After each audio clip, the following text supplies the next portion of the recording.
We as human beings, we seek a purpose to life, a meaning to life. But what is the purpose of life? What are you for?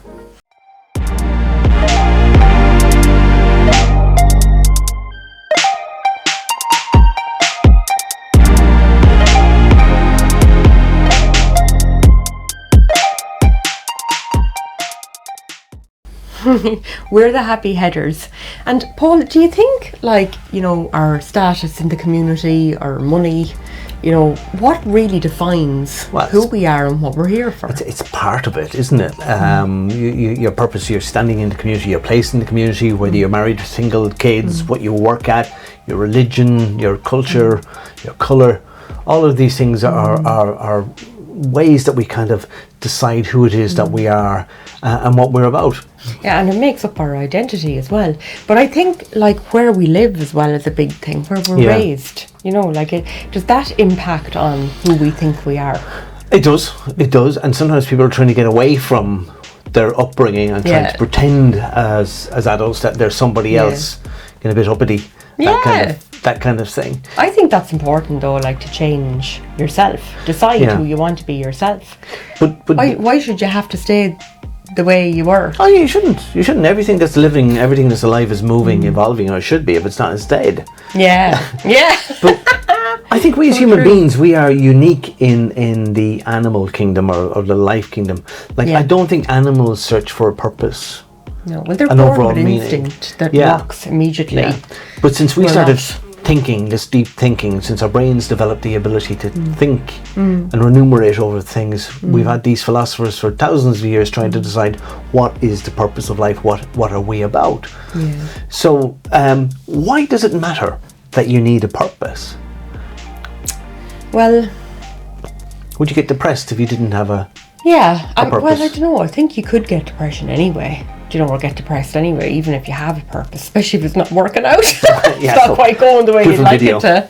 Yeah, definitely.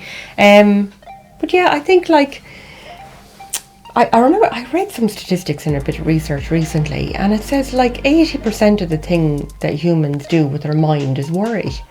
It's worry about the past, it's worry about the future, it's worried about the people in our lives, it's worried about what's working and what's not working. Yeah. So that's a huge percentage of your brain. And apparently only 8% of those worries are valid.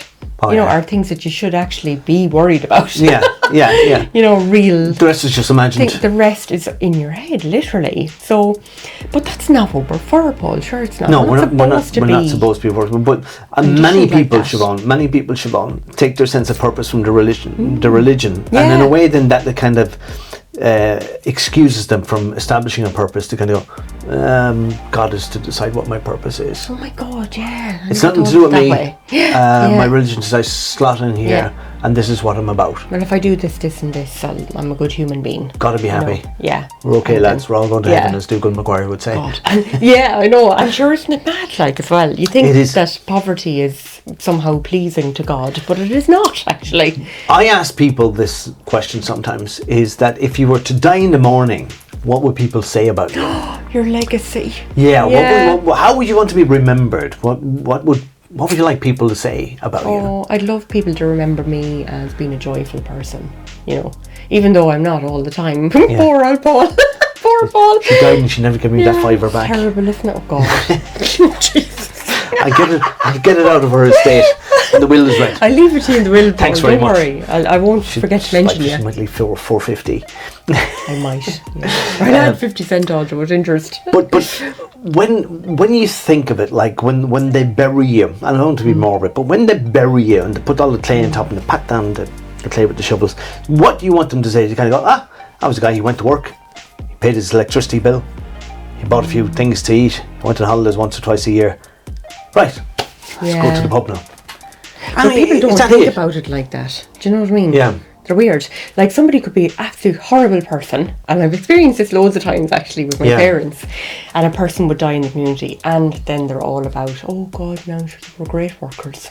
They find something good to say about them, even though they were horrible. And that was their purpose. Yeah. I heard a guy on a radio station the other morning. I was driving. I didn't get the full thing. So if anybody if you can identify who I'm talking about, because I can Google it afterwards. But this guy, he worked in a bank, and he has the unique distinction of he survived 7 bank robberies. Oh my God. would imagine. And he described being held up against a wall, or a guy with a shotgun under his chin, and he was roaring out to open the safe. And in that moment, he was thinking, if I can be calm and survive this, my boss might promote me. It was weird because weird thought. He'd married kids and all the rest, and he was very driven like that. And it wasn't until I don't know whether he went through some catharsis or some emotional breakdown years later, because I only heard little snippets of the thing, that he realised, hold on, this is not what life is supposed to be about. Work is a big part of life. Your relationships, your spirituality, big part of life. But is that what you are about? Well, I suppose it defines a lot of people, doesn't it? Yeah. Like, I'm very identified with my career, because I think I got into it because I'm a compassionate person, and because I'm very empathic, so I really love helping. Yeah, but by the same token, though, too, would people, if they were talking about you, say, "Oh, she was one of them crowd that lived down the road there from, and there was 18 of them in the family, and they'd dogs, and they used to, they were." Anyway, it depends on who. Yeah, but it is part of your legacy. Yeah. Like that too. So the family of origin, or what you do now. But your purpose in life doesn't have to be a static thing. It doesn't have to be one thing. Because I remember at one stage in my life, my purpose in life was to be an athlete. I wanted to be a runner. Yeah. I wanted to be a fireman. Oh, cool. At one stage. Well, give up on that last year. Your purpose in life. You're always putting out fires, Paul. Well, if you worked here, you'd understand why. Yeah. But your purpose in life can evolve, and indeed, I would say it should evolve. Yeah. As you grow and develop. Yeah, absolutely. Like, sure, we're always growing. Like, otherwise things are very boring. You become very stagnant. But then some people are very happy to be stagnant. Like, loads of people. Really. Well, I don't know. There's a guy who lives beside us, one of our neighbours, and he worked in the school next door for 40 years, and he seems very happy and content. But you've called him stagnant. He wouldn't see himself as stagnant. No, he seems. You see, stagnant is a kind of a negative. He sees himself as secure. Yes, and he's done that, and now he's finished. Pensionable job, and that's it. Now he's done. But I think it's important that you do create a purpose in your life, that you pick a purpose and you head off in a certain direction, because it means you're always making progress. And when you head off in that certain direction, when you get there, you might go, yeah, I was fine. I want to head off somewhere else. Yeah. It's like having a sat nav. And your purpose can be constantly evolving and changing. But I think it's important that you do pick a purpose. Yeah. And go with that. Yeah. And whatever you're happy with. Some people, for me, like a great sense of purpose for me is my family. I love my children and doing things with them. And recently, we rented a horse here for Erin, and she loves it, my youngest daughter. Yeah. And we spend loads of time with the horse for the next month, and it's just going to be amazing for her. Yeah. Like, what's your legacy, Paul? You haven't said much personally about your legacy. What would you like to be remembered for? And that fellow was an enigma. Never understood him. I won't say weirdo. No, that was kind of a different connotation. Basically, whatever about my work and my profession and what I do and what I achieve and come to, I'd like to say people to say he was a good guy, he was kind. Yeah. And that to me is enough. Yeah. What people would say. They don't have to go into every single little thing. But kind was a good person. Yeah. I think that's something. That's nice. Yeah. What would you like your legacy to be? Your purpose to be? Comment. I would love to hear your ambitions for your legacy. Yeah. Or what would you like to be known as? And what's your experience actually of life and change? We'd like to be known for this channel, by the way. So if you like us, with the algorithm likes that. Loves that. YouTube algorithms. And we get more subscribers. If you haven't subscribed, do so. And we'll talk to you soon.